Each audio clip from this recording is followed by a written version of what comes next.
जय जय रघुवीर समर्थ। क्रिये वीण नाना परी बोली जेते, परी चित्त दुश्चित्त ते लाजवीते। मना कल्पना धीट सैराट धावे, तया मानवा देव कैसे निपाहे। जय जय रघुवीर समर्थ। श्रोता वक्ता श्रीराम समर्थ। जय जय रघुवीर समर्थ। श्रीराम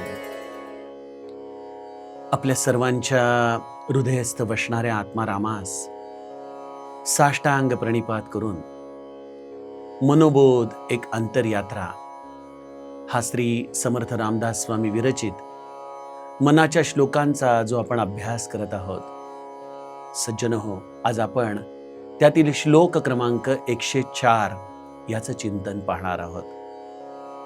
गेल्या श्लोकामध्ये समर्थांनी साधनेचा अहंकार आपल्याला होऊ नये, साधन हेच आमच्या जीवनामध्ये साध्यापर्यंत जाण्याची शिडी ठरावं, यासाठी साधकाने नेमकं आपल्या जीवनात या साधनाचा अंगीकार कसा करावा हे समजावून सांगितलं।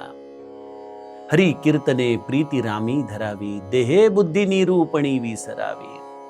भगवंतायावरती प्रेम जडणं हे सगळ्या सत्संगतीचा प्राण आहे, आणि ते जडलं की स्वाभाविकपणे विषयाकडं मनुष्याचं मनच जात नाही। परद्रव्य आणि कांता परावी, हे सगळं काही सोडा हे सांगायची गरजच होत नाही, कारण यदर्थी मना सांडीची वी करावी, याविषयी मनातूनच अनासक्ती निर्माण होते। ती अनासक्ती त्यालाच प्राप्त होते ज्याने त्या रामाच्या चरणी दृढ प्रेम धरलेलं आहे। समर्थ आम्हाला साधनेची ही ऊर्ध्वगती समजावून सांगताना आजच्या श्लोकामध्ये साधकाची अधोगती होण्याचं नेमकं काय कारण आहे ते समजावून सांगतात। काय म्हणते समर्थ माऊली आजच्या श्लोकामध्ये? क्रिये वीण नाना परी बोली जेते। कुठल्याही प्रकारचं कृती न करता, कुठल्याही प्रकारचं आचरण न करता, गुरुने दिलेला बोध आपल्या आचरणात न आणता, केवळ त्याविषयी गप्पा मारणं, चर्चा करणं हा शब्द छल आहे। अनंत वाचाळ बरळती बरळ, त्या कैचा दयाळ पावे हरी। तशी सज्जनो, केवळ या साधनांची चर्चा करणं हा वेळेचा अपव्यय आहे, यांनी काहीच साध्य होत नाही। परिचित्त दुश्चित्त ते लाजवीते। पण कल्पना बघा करून की जेव्हा आपण एखादी अशी वल्गना करत असतो, काहीतरी खोटं नाटं सांगत असतो, किंवा आपण आविर्भाव करत असतो साधनेचा, त्यावेळेला जग तर फसतं आपल्या आविर्भावाने, प्रभावित होतं। पण एक व्यक्ती मात्र आपल्याला सतत सांगत असतो, हे खरंय का रे, तू तसाच आहेस का रे? आणि हे ऐकल्यानंतर मात्र आपण चूर होतो, अरे पण आपला हा अहंकार असा असतो ना की तो बाह्य जगतामध्ये ते मान्य करायला तयार होत नाही। आतल्या आवाजाला आपण सहज दाबून टाकू शकतो, कारण तो इतका क्षीण आहे की तो कोणाला कळतही नाही, आणि आपल्याला कळाला तरी आपण त्याच्याकडे दुर्लक्ष करून टाकतो। परिचित्त दुश्चित्त ते लाजविते। पण एवढी घटना मात्र नक्की होते की आपल्याला त्या विधानाची लाज वाटत राहते। समर्थ विचारतात, अरे आपल्याला भगवंतापर्यंत जायचंय ना, हा जो ऊर्ध्व मूलम अधशाखम अश्वत्थम प्राहुरव्ययम, या मुळाच्या ऊर्ध्व दिशेला जाणारी गती, अत्यंत निसरडी वाट, तिकडे जायचंय ना, मग तुला सगळ्यात पहिले जसं एखादा डोंबारी त्या दोरीवरून चालताना आपला बॅलन्स साधतो, त्याप्रमाणे तुला या ऊर्ध्वगतीकडे जाताना मनाला बॅलन्स करून त्याला पूर्णपणे आपल्या नियंत्रणामध्ये आणून चाललं पाहिजे ना। पण तू स्वतःचा विचार कर, कशा कल्पना आहेत तुझ्या. मना कल्पना धीट सैराट धावे. या सगळ्या आमच्या कल्पना स्वैराचाराच्या आहेत, धीट आहेत. त्याला कोणाचीही भीती नाही, ना जनाची आहे ना मनाची आहे, ना आपल्या गुरुची आहे ना आपल्या रामाची आहे. हे मन अशा कल्पना करत सुटलेलं आहे. मना कल्पना धीट सैराट धावे, तया मानवा देव कैसे नि पावे. अशा मनुष्याला कसा बरं देव प्राप्त होईल. मी श्लोक म्हणताना पाहे म्हटलं, तेही एक प्रकारे बरोबरच आहे, पण मूळ अर्थ पावे आहे. कारण तो भगवंत आपल्याकडे लक्ष तरी देईल का हो, असं वागलो आपण तर. खरोखर हा एक अत्यंत चिंतनीय प्रश्न आहे. आम्ही परमार्थ कोणासाठी करतो, मी आपणास विचारतो. अर्थात हे मी माझ्या जीवनाकडे वळूनच आपल्याला अत्यंत विनयाने प्रश्न विचारतो की आम्ही परमार्थ कोणासाठी करतो. एक जण म्हणतो की परमार्थ केल्याने भगवत साक्षात्कार होतो आणि 21 पिढ्या उद्धरून जातात वगैरे वगैरे. त्या 21 पिढ्यांचा विचार तुम्ही करू नका. परमार्थ तुम्ही का करता, हा मी प्रश्न आपल्याला विचारतोय. काही लोकांचं असं उत्तर असू शकेल की लोक चांगलं म्हणतात, होय की नाही, की परमार्थिक आहे, घराशी नातं जोडायला, एखाद्या समाजामध्ये प्रतिष्ठा मिळवायला पारमार्थिक असणं चांगलं वाटतं, त्यामुळं आम्ही परमार्थ करतो. मला एक साधूंबरोबर फिरणारे गृहस्थ माझ्या ओळखीचे आहेत. मी त्यांना म्हटलं, इतके वर्ष तुम्ही त्या साधूंबरोबर ठिकठिकाणी जाता, काय लाभ झाला हो तुम्हाला यांच्याबरोबर जाऊन. ते म्हणाले, फार त्यांचा मला प्रामाणिकपणा आवडला. ते म्हणाले, लाभ माहीत नाही काय झाला, पण जिथं जातो तिथं चांगला सन्मान मिळतो आणि गोडधोड खायला मिळतं म्हणे. म्हणजे नेमकं आम्ही परमार्थ का करत आहोत याचं उत्तर जर शोधायला गेलो ना, तर फार गमतीशीर उत्तरं मिळतात बरं का समाजामध्ये. बहुतांश लोक, मला असं वाटतं की लोकांनी चांगलं म्हणावं म्हणून आपण परमार्थ करतो. बहुतांश लोक. फार कमी लोक असतात जे गुरुचे अत्यंत आश्रित असतात आणि त्यांना जगाची काही फिकर पडलेली नसते. ते एकाच गोष्टीसाठी साधन करतात की मी माझ्या गुरुच्या परीक्षेमध्ये उत्तीर्ण होऊ शकेन का. आणि बघा, या दोन वेगवेगळ्या परीक्षा आहेत. लोकांनी चांगलं म्हणणं ही एक परीक्षा वेगळी, आणि आपण आपल्या गुरुच्या नजरेमध्ये उत्तीर्ण होणं ही एक परीक्षा पूर्णपणे वेगळी. एक परीक्षा बाह्यांगाची आहे, एक परीक्षा अंतरंगाची आहे. बाह्यांगाच्या परीक्षेला उत्तीर्ण होण्यासाठी उत्तम अभिनय असावा लागतो, शब्द पांडित्य असावं लागतं, काही ग्रंथांचं वाचन असावं लागतं, मोठे मोठे पल्लेदार शब्द वापरता यावे लागतात. तुम्ही बाह्य जगतामध्ये पारमार्थिक अधिकारी म्हणून फार सहज शिक्कामोर्तब करू शकता. मी कोणाचंही नाव घेणार नाही किंवा माझा तो अधिकार देखील नाही. मी तर स्वतःच या परीक्षेमध्ये नापास झालेला विद्यार्थी. मी आपल्याला काय सांगू, पण हे सगळं माझं आत्मकथन म्हणून तुम्ही समजून घ्या. बघा, आजच्या काळामध्ये मी बघतो लोकांना गुरु होण्याची फार घाई लागलेली असते. 4-5 प्रवचनं आपण केली काय आणि लोकांनी नमस्कार केला काय, ह्याला वाटतं की आपण त्यांचे गुरु झालो. सज्जनो, गुरु होणं म्हणजे प्रवचन करणं नाही बरं का, लक्षात घ्या. हा एक फार मोठा आपल्यामध्ये असमंजसपणा आलाय समाजामध्ये की जो चांगलं बोलतो, 4 गोष्टी सांगतो, मोठी गर्दी जमवतो, तो गुरु नाही. गुरु या शब्दाची व्याख्या आम्हाला कळालीच नाही. अहो, जर तसं असतं ना, तर तुकामाईंची भेट महाराजांना येहळगावला नसती झाली, शेतामध्ये चिखलात लोळत पडलेली असताना. कदाचित कुठल्या तरी व्यासपीठावर प्रवचन देताना तुकामाई दिसले असते. सज्जनो, गुरु हे एक तत्व फार विरळ आहे हो. ते समजून घेणं, ते प्राप्त होणं, हे कुठल्या एखाद्या निकषाच्या आधाराने नाही सांगता येत. कधीतरी त्याची चर्चा आपण पुनश्च करूयात. माझा प्रश्न असा आहे की केवळ कथाकार आहे, प्रवचनकार आहे, कीर्तनकार आहे म्हणून तो गुरु आहे असूही शकतो. मी नाही म्हणत नाही की गुरुनी प्रवचन करू नयेत, कीर्तन करू नयेत, असंही नाही. पण तो ते आहे म्हणून तो गुरु झाला असं होत नाही.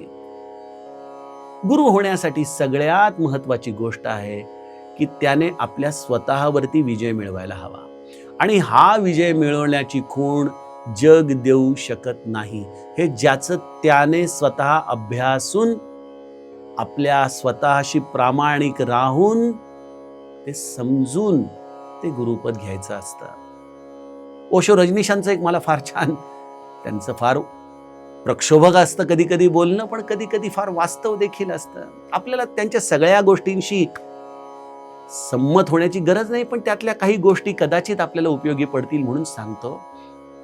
त्यांनी एक फार छान उदाहरण दिलं होतं की त्या काळामध्ये ते मानवी बॉम्ब असायचे बघा. आपल्या दिवंगत पंतप्रधान कैलासवासी राजीव गांधींच्या वेळेला आपण तो बघितलं, त्या मानवी बॉम्बमध्ये त्या स्त्रीने त्यांना उद्ध्वस्त केलं, उडवून टाकलं त्या बॉम्बला.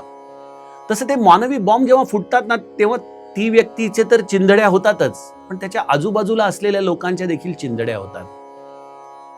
तर ओशो रजनीश म्हणतात की अनेक ठिकाणी व्यासपीठावरती असे आध्यात्मिक गुरु बसले जे मानवी बॉम्ब आहेत. म्हणजे ते स्वतःही फुटणार आणि त्याच्याबरोबर त्याच्या शिष्यांना घेऊनही फुटणार, कारण की त्यांनी त्याच्याशी संग केला. सज्जनो, त्यामुळं आपण जगाने आपल्याला गुरु म्हटलं म्हणून लगेच गुरुपद स्वतःकडे घेऊ नये. आपण आपल्या स्वतःचं अवलोकन करावं. आमच्या श्री महाराजांच्या परंपरेमध्ये आनंद सागर नावाचे एक फार मोठे संत होऊन गेले. त्यांना देखील लोक म्हणायचे, अहो आनंद सागर, आपण तर महाराजांचे प्राण आहात, आपण आम्हाला अनुग्रह द्या. आणि महाराजांनी त्यांना अधिकार देखील दिला होता बरं का, लक्षात घ्या. महाराजांनी त्यांना सांगितलं होतं की तुम्ही रामनामाचा प्रचार करा, अनुग्रह द्या लोकांना. पण आनंद सागर काय करायचे, कोणी त्यांच्याकडे आलं की ते म्हणायचे, अरे गोंदवल्याला जा, तिथं ब्रह्मचैतन्य बसलेत. अहो पण तुम्ही अनुग्रह द्या की. हो मी देतो अनुग्रह, पण माझा अनुग्रह दिल्यानंतर वर्षाच्या आत बायको मरेल, मुलं मरतील. अन्यथा तुला जर ते सगळं मान्य असेल तर माझा अनुग्रह मी देतो. कोण येणार हो यांच्याकडं? सगळ्या जणांना आपल्या गुरुकडे वळवण्याची ही कला होती आनंद सागरांची. सज्जनो, ही सगळी आपली अंतरंगाची दशा आहे. आणि जो जगाच्या या बाह्य सत्कारांमध्ये भुललाय ना, हार तुऱ्यांमध्ये भुललाय, तो कदाचित जगामध्ये फार प्रतिष्ठा मिळवेल, त्याचं एखादं छान मंदिर देखील तयार होईल, एखादा आश्रम तयार होईल, लोक त्याचा जय जयकार करत राहतील, सगळं ठीक आहे. मी पुन्हा सांगतो, माझा डिस्क्लेमर आहे की सगळे अशा पद्धतीने जगणारी लोक ही दांभिक आहेत असं माझं अजिबात म्हणणं नाहीये. मी माझा विचार करून बघतोय की जर उद्या मला कोणी गुरुपद द्यायला आलं तर माझ्या अंतरंगाची काय अवस्था आहे. माझं मन पूर्णपणे माझ्या नियंत्रणात आलंय का? मी पूर्णपणे माझ्या विकारांवरती नियंत्रण आणलंय का? माझ्या वासना पूर्णपणे आता शमल्या आहेत का? आणि सज्जनो, याचं उत्तर मी स्पष्टपणे कॅमेऱ्यावर देतो, नाही. त्यामुळे मी कोणाचा गुरु होऊ शकत नाही. मी माझ्या स्वतःवरती जरी विजय मिळवला तरी मला वाटतं या जन्मामध्ये मी फार मोठं काम करून बसलो. सज्जनो, या सगळ्या गोष्टी जेव्हा आपण आपल्या पातकाचं अशा पद्धतीने लोकांच्या समोर कन्फेशन करतो ना, तेव्हा पातक ही हळूहळू कमी होऊ लागतात.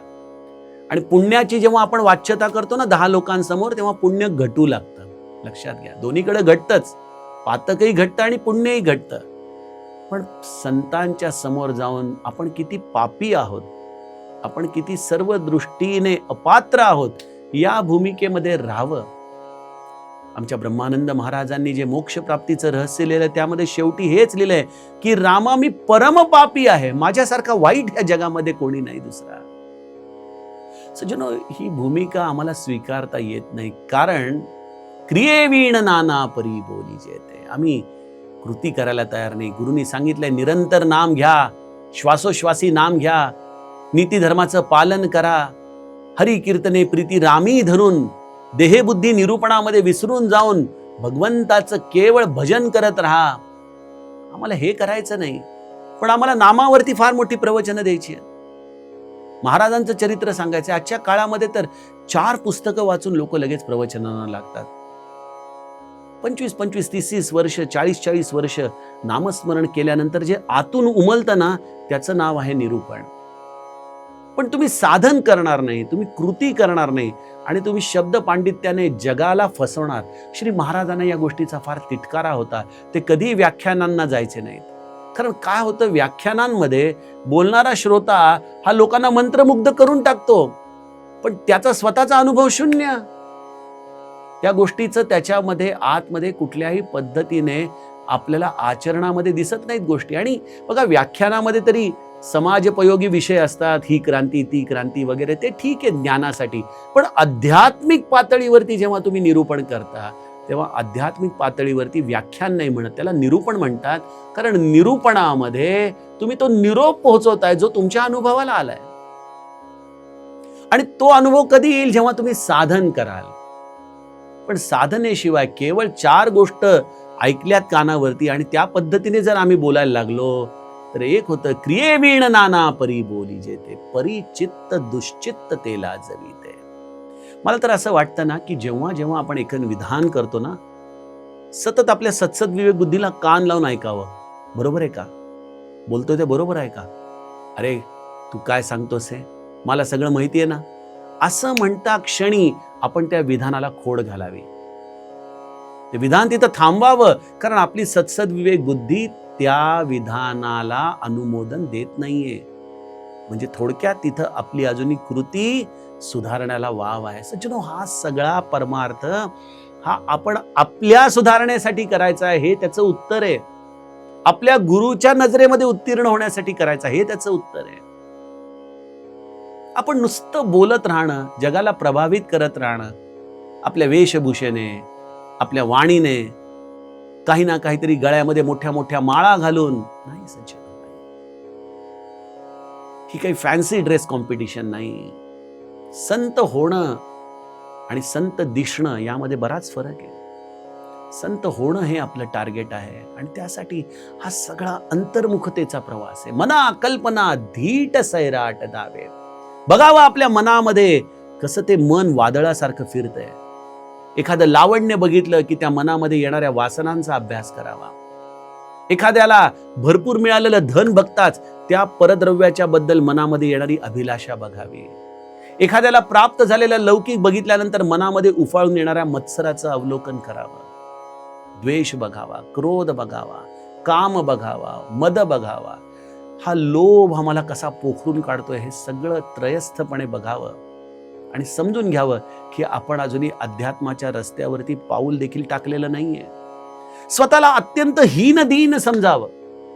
आपण कोणीच नाही हो. काय आपल्याकडं? कुठल्या अधिकाराने आपण सांगणार काही? अशी अपात्रतेची जाणीव स्वतःला सतत करून द्यावी. ही प्रामाणिकता फार गरजेची आहे परमार्थामध्ये, ज्याला संताच्या परीक्षेत उत्तीर्ण व्हायचं आहे. आणि सतत शरणागतीचा भाव ठेवून प्रार्थना करत राहावी. अरे रामा, अरे बघ ना, तू तर अंतर्यामी आहेस. तू बघतोयस आतमध्ये काय वणवा लागलाय या विकारांचा. अरे कसा सुधारणार रामा मी? कसा तुझ्यापर्यंत येणार रे रामा? अरे हे सगळं जग वेडं आहे रे. यांना प्रभावित करायला काय लागतंय? आणि जगाच्या कल्याणासाठी माझा अवतार नाही बरं का. ते संतांच्या विभूती वेगळ्याच असतात जे जगाच्या कल्याणासाठी येतात. आम्ही तर केवळ आमचा उद्धार करण्यासाठी आलोय रामा. अरे कुठं अडकून पडलो मी? काय करतोय मी? परवाच मुलक पीठाचे राजेंद्र दासजी यांचं एक प्रवचन ऐकत होतो. त्याच्यामध्ये त्यांनी एका IAS ऑफिसरची का कुठल्या तरी एका मोठ्या वैज्ञानिकाची गोष्ट सांगत होते की त्या वैज्ञानिकानी बरंच योग मार्ग आणि ह्याच्यावरती संशोधन केलं, संन्यास घेतला आणि आयुष्याची शेवटच्या टप्प्यावरती तो एका सिद्ध संताला भेटायला गेला की कितपत प्रगती झाली आहे. त्यांनी आपल्या नजरेने बघितलं आणि म्हणाले, अरे अजून इथं सुषुम्नी कोरडीच पडली आहे, सुषुम्न नाडी उघडलीच नाही तुझी. एवढा योग मार्गाचा अभ्यास करतो, इडा पिंगळावरती काम करतोस, सुषुम्न उघडलीच नाही. त्यांच्या डोळ्यात पाणी आलं. म्हणाले, आता काही फार जास्त वेळ नाही राहिला माझ्याकडे, काय करू मी? म्हणाले, एक काम कर, ही प्रवचन बंद कर, हे लिखाण बंद कर, पुस्तकं बंद कर, सगळं वाचन बंद कर, काही करू नकोस. आता जपाची माळ हातामध्ये घे आणि राम राम म्हणत राहा. शेवटच्या श्वासापर्यंत राम नाम सोडायचं नाही. आणि तो संत त्या सद्गुरूच्या शब्दांवरती आरूढ झाला. 2 वर्षानंतर त्यांनी आपल्या शिष्याला जाऊन सांगितलं, जा रे बघून ये काय चाललंय. ते मोठे मिश्किल होते संत. आज जाऊन बघितले तर मोठी 1000ची माळ घेऊन जप करत बसले होते. म्हणाले, कैसे हो महाराज जी, क्या चल रहा है? अरे म्हणे, तेरे गुरु ने मुझे चक्कर में फंसा दिया. चक्कर म्हणजे त्या 1000 माळेच्या चक्रामध्ये मला फसवून दिलं. डोळ्यात पाणी आलं त्यांच्या. आणि मग त्यांनी आपलं एक वस्त्र दिलं आणि म्हणाले, जाऊन फक्त माझ्या गुरुच्या तळ पायाला हे घासशील का रे म्हणाले. आणि अशा रीतीने त्यांनी गुरुच्या जवळ ही एक प्रकारे अनुभूती दिली. शिष्यांनी जाऊन सांगितलं, ते वस्त्र त्यांच्या चरणांवरती ठेवलं आणि ह्यांनी इथं डोळे मिटले आणि त्यांनी तिथं डोळे मिटले. सज्जनो, आपला देहाचा त्याग केला. काय अद्भुत आहे. योग मार्गाचा आयुष्यभर अभ्यास करणारा मनुष्य केवळ गुरुच्या शब्दांवरती विसंबून क्रिया करू लागला, बाकी सगळं सोडून दिलं आणि नामाला लागला आणि बघता बघता उद्धरून गेला. गुरुच्या चरण रजाचा हा परिणाम आहे सज्जनो. त्यामुळं मना कल्पना धीट सैराट धावे. या नुसत्या कल्पना करून राम भेटणार नाही. गुरुनी सांगितल्याप्रमाणे आम्हाला आचरण केलं पाहिजे.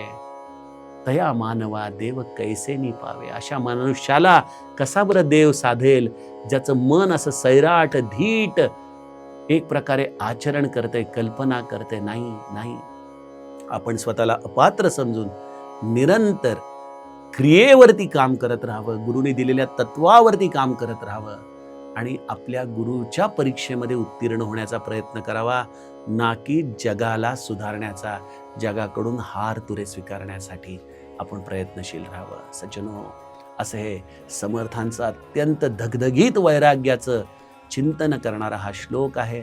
आपण तो आचरणात आणावा, आपली अभिप्राय, आपली मतं जरूर कळवावीत आणि आपण आता पुढील श्लोकाचं चिंतन उद्याच्या सत्रामध्ये बघूया. जानकी जीवन स्मरण. जय जय राम. जय राम.